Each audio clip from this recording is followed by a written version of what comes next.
The night began with nothing extraordinary, just another family dinner that stretched longer than it should have. My brother, Ryan, sat across from me at the dining table, his laughter filling the room as he reminisced with an old college friend who had dropped by after years abroad. His name was Liam. I remembered hearing about him when I was younger, always the adventurer, the one who made everything sound possible. Seeing him in person for the first time, I understood why people seemed to remember him easily. He had that kind of presence, the quiet kind that didn't demand attention but somehow drew it all the same. When dinner ended, the rain had already begun. Ryan was staying behind to help his wife clear up, so he asked Liam to drop me home. It was a simple favor, one that shouldn't have meant anything. Yet the moment we stepped into the night air, something shifted. The rain drummed softly against the hood of Liam's car, and the world seemed to narrow, just two people and the sound of water. Inside the car, the air smelled faintly of rain and cologne. Liam turned on the headlights, their pale glow cutting through the mist. We drove in silence for a while, the rhythmic thud of the wipers marking time. He asked me about my work, my life, the little details people usually skip over. I found myself talking more than I expected. There was something in his tone, warm but measured, that made honesty feel safe. I told him how things had been tense lately, how Ryan and I hardly spoke beyond the ordinary exchanges that fill a house without making it a home. Liam smiled slightly, his gaze fixed on the dark road ahead. He used to be like that even back in college, he said. Always trying to fix things before they broke, never realizing some things only need understanding, not fixing. I laughed quietly, though the truth in his words stung. The rain thickened, tapping faster against the windshield. He reached forward and adjusted the temperature, the hum of the heater filling the small space between us. For a while, we said nothing. The quiet wasn't uncomfortable, it was heavy, but in a way that felt familiar, as though we had shared it before. My phone buzzed once in my pocket. I ignored it.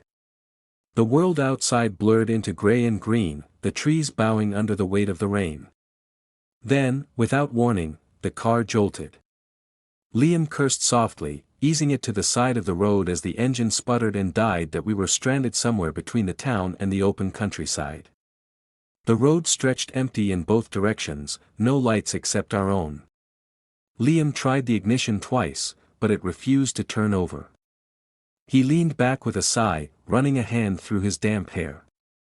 "Looks like she's decided to rest for the night," he said, his voice low but amused that he called for roadside assistance, then looked at me. "They'll take a while," he said. "You okay waiting?" I nodded. "Yeah. I'm fine." We sat there, listening to the rain beat against the roof. Lightning flashed in the distance, a pale streak tearing across the sky. It illuminated his profile for a second, sharp, calm, older than he probably was. He turned to me, the corners of his mouth lifting just a little. "Funny how quiet it gets when things stop working," he said. That I didn't know if he meant the car or something else. The silence stretched, and with it, an unexpected ease. He asked about my dreams, the things I wanted to do but never said aloud. I told him I wanted to move to another city someday, to feel invisible in a place where no one knew my name. He nodded, as though he understood completely. "Sometimes disappearing is the only way to find what's real," he murmured. That I studied him for a moment, the faint lines near his eyes, the stillness in his expression. There was a story there, one he didn't seem eager to tell. When I asked if he missed his old life, he hesitated before answering. "I missed the versions of people I used to know," he said finally. "They were honest before the world taught them to hide." His words stayed with me, lingering like the smell of rain on fabric. The cold began to seep in, and he offered me his jacket. I refused at first, but he insisted, draping it over my shoulders. The fabric was warm, carrying that same quiet scent. I wanted to say something, anything, to fill the space between gratitude and the strange current running beneath it, but no word seemed right. Minutes passed.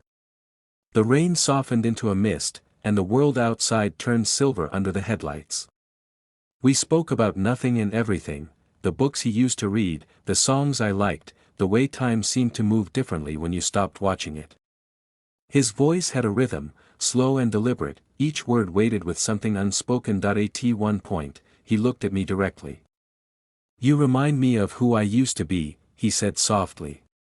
"Before I learned how to stay silent about the things that mattered." I didn't know what to say. I just nodded, my throat tight. The sound of an engine in the distance broke the stillness. Headlights approached, a tow truck, moving slowly through the rain. Liam smiled faintly. "Looks like help found us." As the truck pulled up, he turned back to me, his voice barely above a whisper. "Some things feel right, even when they shouldn't." I looked at him, caught between the moment and the meaning behind his words. The tow truck's lights washed over us, scattering the shadows. He opened the door and stepped out, calling to the driver. I stayed in the car, the jacket still around my shoulders, watching him through the rain. For reasons I couldn't explain, I felt as though something had shifted permanently, quietly, invisibly, yet deeply. When he opened the passenger door again, the air outside felt different, colder, sharper. "Come on," he said. "They'll take us back into town." I nodded and stepped out, my shoes sinking into the wet gravel. As we climbed into the truck, I glanced at him once more. He smiled, but it was the kind of smile that carried more silence than comfort. Neither of us spoke for the rest of the ride. The rain followed us all the way back, soft and endless, like a secret that had chosen to stay unspoken, and somehow, that silence said everything. Days passed, yet the night on that deserted road refused to fade from my mind. Every time I closed my eyes, I could still hear the rain striking the car roof, see the way Liam had looked at me before the tow truck's headlights cut the moment in half. It wasn't a look of romance or desire exactly, it was recognition, as if he'd glimpsed a truth I hadn't spoken aloud. I told myself to forget it. I told myself it didn't mean anything. But meaning has a way of lingering, especially when it hides in silence. Ryan mentioned Liam again the following week. Apparently, Liam was helping him with a new business proposal. "He'll be around for a few days," Ryan said casually, scrolling through his phone. "He's got experience with this kind of stuff." I said nothing, but inside, my pulse quickened.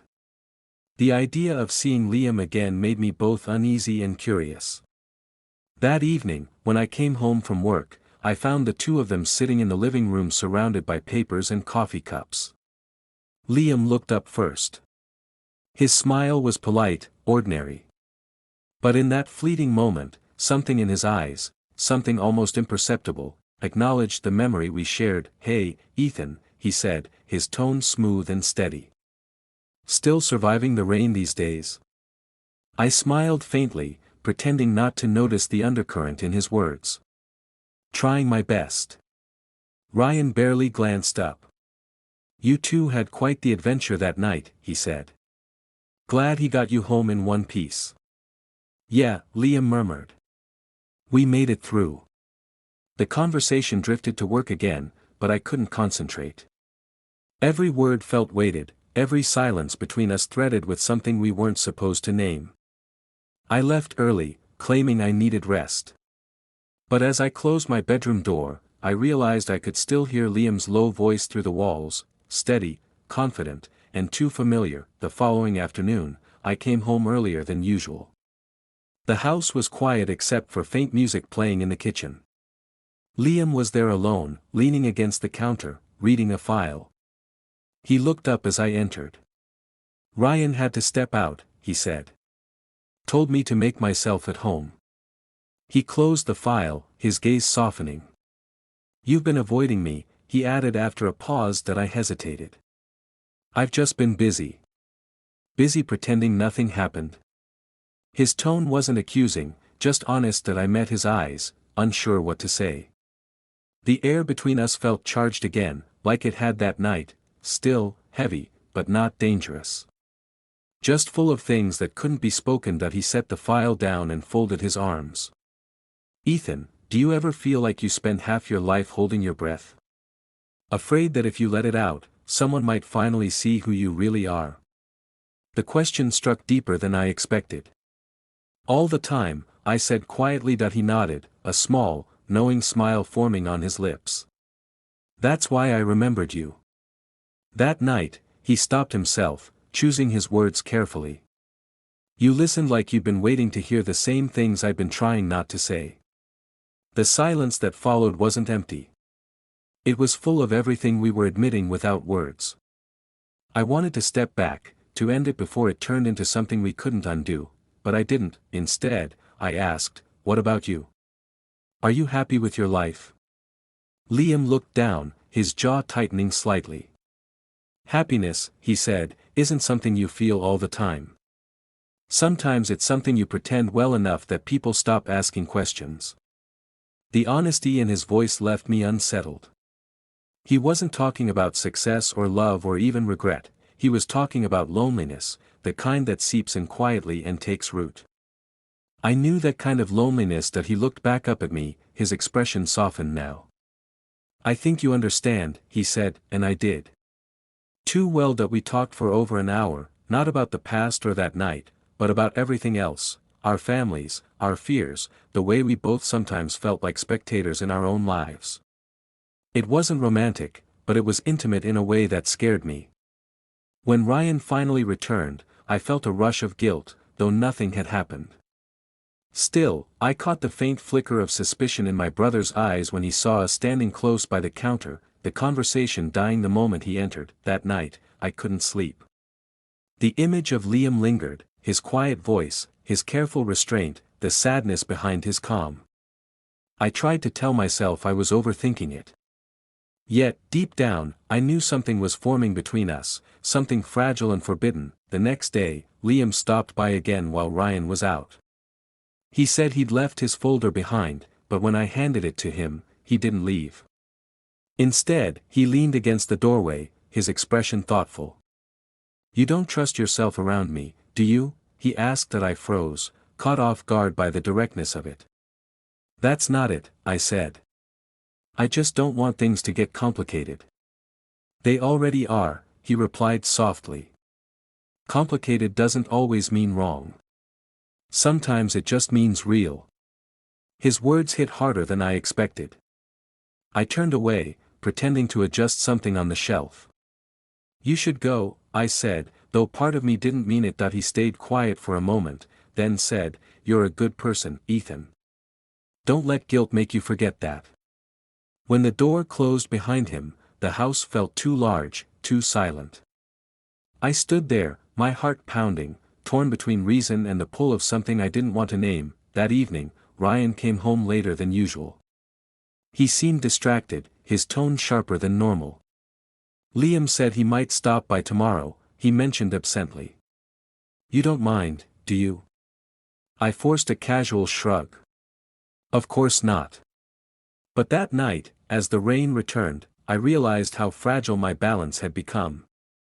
Every sound, every memory of that night, every word Liam had said, it all blurred into something I couldn't separate from guilt or longing. That I didn't want to betray my brother. I didn't want to want anything I shouldn't.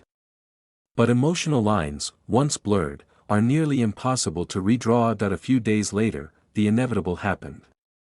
Ryan walked into the living room while Liam and I were talking, too close, too quietly. The look in his eyes stopped me cold. He didn't say anything, but his silence was louder than any accusation. Liam stepped back first, breaking the stillness. I should go, he said, his voice calm but hollow. Ryan watched him leave, then turned to me. His expression was unreadable, a mix of disbelief and disappointment. I opened my mouth to speak, but no words came.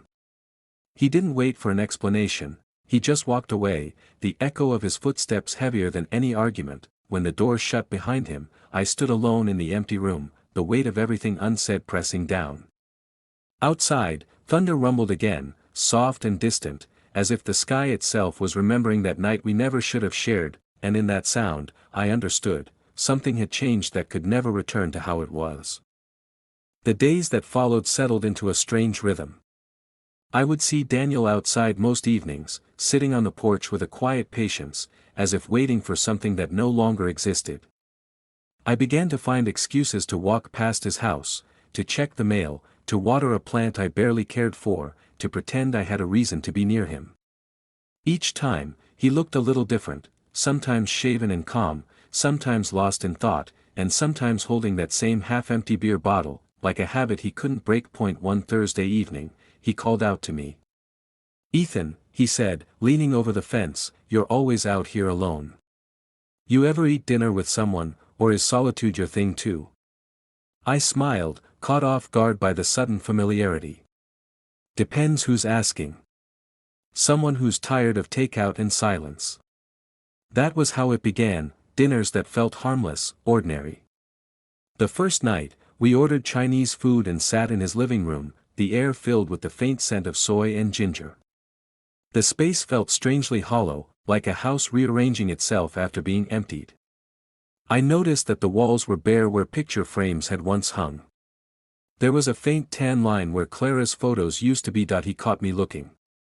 "She took the frames, too," he said, without bitterness. "Didn't even leave the nails." We both laughed, but it was a quiet, tired kind of laughter. Our conversations drifted from small talk into something heavier, like water seeping through a crack. Daniel spoke about his marriage the way some people talk about weather, inevitable, unchangeable. "We stopped talking years before we stopped being married," he said. "I just didn't notice the silence anymore." I listened, unsure what role I played in his healing, a neighbor, a witness, or something he hadn't named yet. I told him about my own failed relationships, about how I'd learned to fill loneliness with work and distraction. He smiled faintly. "Guess we're both specialists in pretending." The more time we spent together, the more I began to recognize the small details of him, the way he rubbed the back of his neck when he was uncertain, the pause he took before admitting anything personal, the low hum he made when he was thinking. There was no clear moment when concern turned into something else, but I started to feel it, a quiet pull I couldn't rationalize. One evening, I found him fixing a loose porch step. He was wearing an old gray t-shirt, the kind softened by years of wear. His forearms were streaked with sawdust. He looked up and grinned. "Want to hand me that screwdriver?" I did, and as our fingers brushed, something unspoken passed between us, fleeting but unmistakable. He hesitated for a fraction of a second, then continued working as if nothing had happened. I tried to act natural, but my heart gave itself away. When the step was done, he sat back and sighed. "You ever feel like you're rebuilding something you know will never be the same again?" I nodded. "All the time." He looked at me, eyes catching the fading light.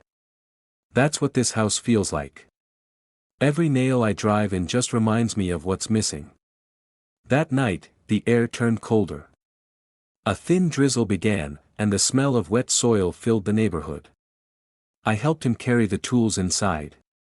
His living room was dim, the light of a single lamp stretching long shadows across the floor.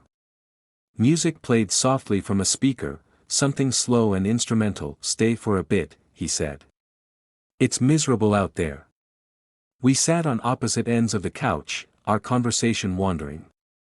He asked me about my family, my work, my reasons for staying in this town. I answered honestly, though I could feel his attention resting on more than my words. The rain intensified, tapping steadily against the windows. At one point, he leaned back and exhaled. "It's strange," he said. "I spent years trying to be what she wanted, strong, reliable, predictable. But in the end, none of that mattered. She said I'd become a stranger." "Maybe she just stopped seeing you," I said quietly. He turned to me, eyes searching. "Do you?" The question hung between us, heavier than it should have been. I could hear the sound of the rain, the slow rhythm of my heartbeat, and the space between his words. I wanted to look away, but I didn't. "No," I said finally. "I see you." Something shifted in the air then, like the pause before a storm breaks. He didn't speak, but his gaze lingered long enough for meaning to settle. The moment didn't need words, it lived in the silence, in the closeness of two people who had nowhere else to place their loneliness. A flash of lightning briefly illuminated the room. We both flinched, half laughing at our reaction, but the tension remained, quiet, fragile, real. He reached for the remote to turn the music down, and his hand brushed my knee. He froze, then pulled back, muttering, "Sorry." "Don't be," I said before I could stop myself. That he looked at me again, the apology fading from his face, replaced by something else, a kind of recognition neither of us had wanted to admit.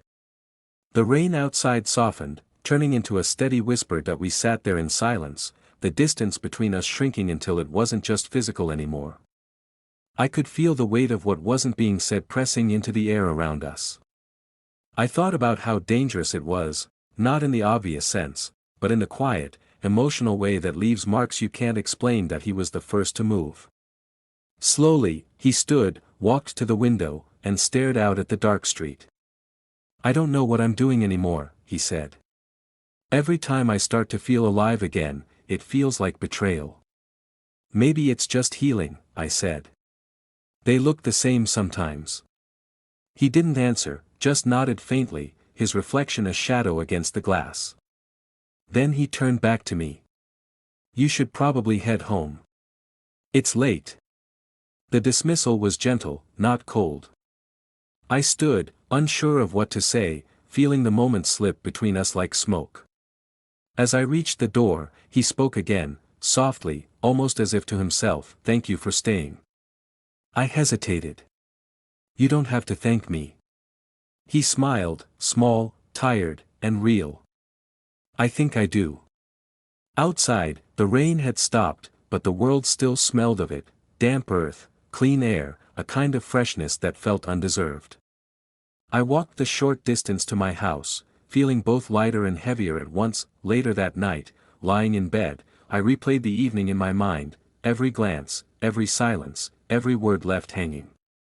There had been no confession, no touch that crossed a line, yet everything in me knew that something irreversible had begun. Through the thin wall, I could hear faint movement again, footsteps, maybe, or a restless soul pacing in the dark. I wondered if Daniel was awake too, haunted by the same questions. Before I fell asleep, one thought settled in me with quiet certainty: whatever we had become, it wasn't just neighbors anymore. And whatever was coming next, neither of us was ready to name it.